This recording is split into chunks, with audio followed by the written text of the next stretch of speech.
Aquí nos enfrentamos a una de las grandes preguntas del derecho constitucional. ¿Cuál es el verdadero papel del Estado? ¿Debe ser, digamos, un mero árbitro que se asegura de que nadie se salte las reglas protegiendo nuestras libertades?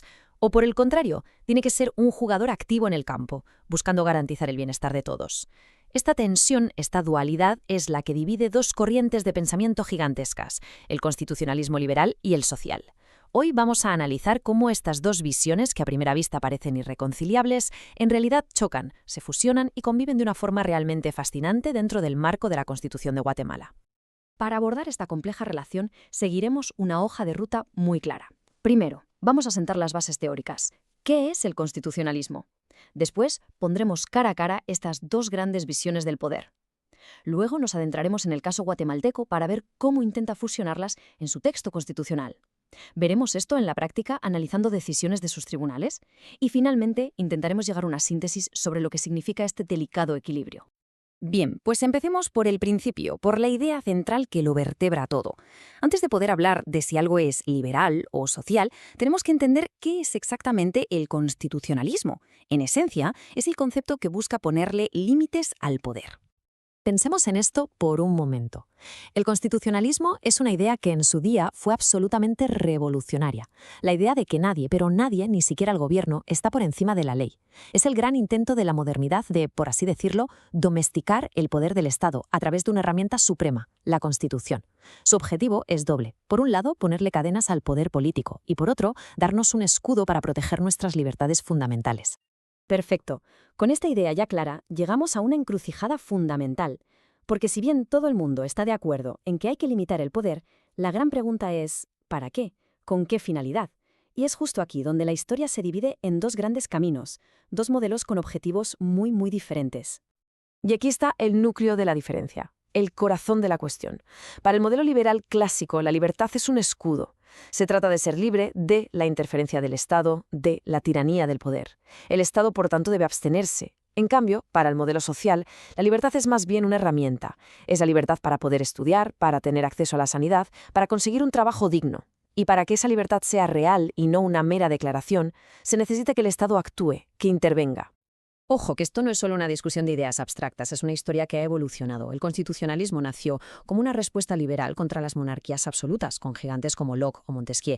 Pero claro, el siglo XX, con sus crisis, demostró que de poco servía tener libertad en el papel si la gente no tenía las condiciones materiales para vivir. Y por eso, constituciones como la de Querétaro en México o la de Weimar en Alemania, influidas por pensadores como Hermann Heller, empezaron a exigir que el Estado también garantizara la justicia social. Resumiendo, la diferencia es bastante clara. El modelo liberal quiere un Estado que no haga daño, un Estado árbitro cuyo rol es abstenerse para proteger nuestros derechos de primera generación, los civiles y políticos, la libertad de expresión, por ejemplo. El modelo social, en cambio, quiere un Estado que haga el bien, un Estado que interviene activamente para asegurar los derechos de segunda generación, los sociales y económicos, el acceso a la sanidad o al trabajo, por ejemplo. Muy bien, pero ¿cómo aterriza toda esta tensión teórica en el mundo real? Pues vamos a viajar a Guatemala, porque su Constitución de 1985 es un laboratorio fascinante donde estas dos grandes tradiciones no solo conviven, sino que se entrelazan. Leen esto. Este es el ADN del pensamiento liberal, destilado y convertido en ley. El artículo 5, en esencia, nos está diciendo, todo lo que no está expresamente prohibido está permitido. Crea una esfera, una burbuja de autonomía personal, donde el Estado solo puede entrar si tiene una ley clara en la mano. Es el gran muro de contención contra el poder arbitrario. Y ahora, fíjense en el contraste. Justo en el otro extremo, el artículo 1 le da al Estado una misión completamente distinta. Ya no es solo un guardián, es un constructor. Su objetivo supremo no es otro que la realización del bien común. Esto, en la práctica, le obliga a remangarse y a intervenir activamente para asegurar que toda la sociedad pueda tener una vida digna.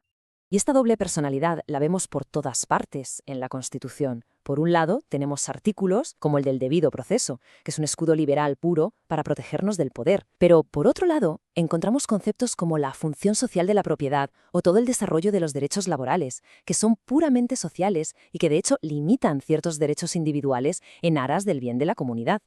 Claro, las leyes en un libro son solo tinta sobre papel, hasta que un tribunal las interpreta y las aplica.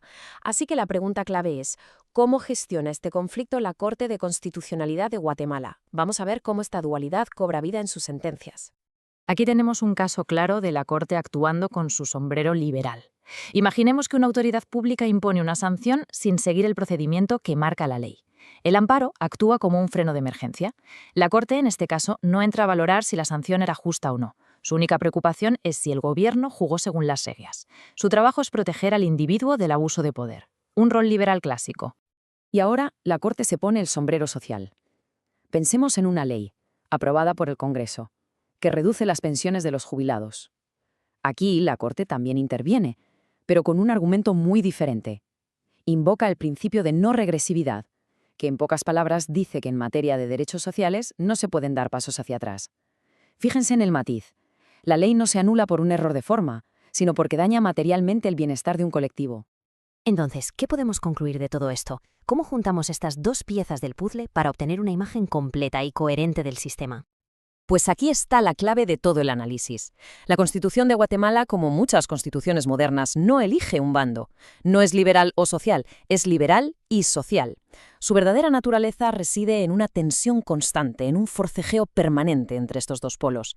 El gran desafío de su sistema jurídico es precisamente ese: cómo equilibrar la necesidad liberal de limitar al poder con la obligación social de usar ese mismo poder para crear justicia. No es una contradicción, es el motor mismo de su sistema. Y para terminar, una pregunta que va más allá de los textos legales, una reflexión final. Si observamos la Guatemala de hoy, con sus debates sobre economía, seguridad o sanidad, ¿qué lado de la balanza parece pesar más? ¿Prevalece la lógica liberal de no intervención, de dejar hacer, o se impone la lógica social de buscar activamente el bien común? Entender este pulso, esta tensión, es la clave no solo para comprender el derecho, sino también el presente y el futuro del país.